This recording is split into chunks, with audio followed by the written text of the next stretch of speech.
What double standard ruined your life? My older sister Olivia got the perfect jeans while I got the nose that looked like someone bent it sideways and forgot to straighten it back out. Every morning she'd stand in our shared bathroom doing her makeup telling me, "Too bad mom and dad will never let you fix that," she'd say, while contouring her already perfect nose.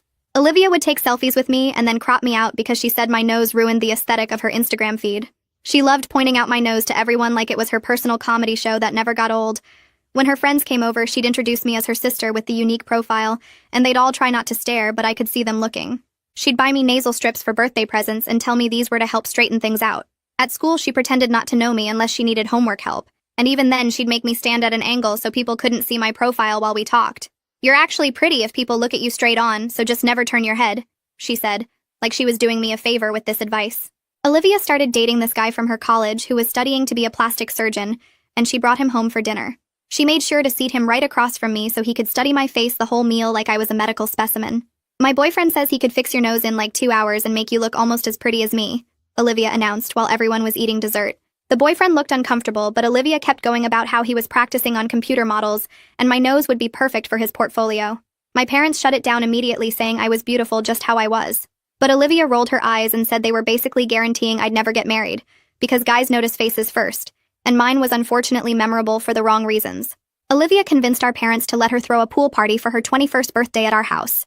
She told me I could come, but only if I stayed in the pool where the water would distract from my face, and absolutely no photos because she was hiring a professional photographer. I watched from my bedroom window as she and her friends laughed about something on Olivia's phone.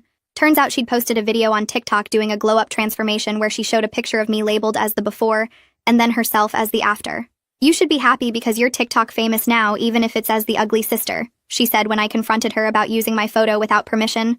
But then Olivia was walking down the stairs while filming herself for another TikTok about her morning routine and talking about her perfect skincare. She was so focused on her phone screen that she missed the last 3 steps and went face first into the wooden banister at the bottom. The crack was so loud that Mom came running from the kitchen thinking someone had broken in through the front door. Olivia was screaming and blood was everywhere. The worst part, her nose was completely sideways, but not in the same way mine had always been.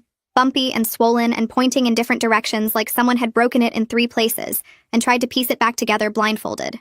The doctor said it was the worst nasal fracture he'd seen, and she'd need major reconstruction if she ever wanted it to look normal again.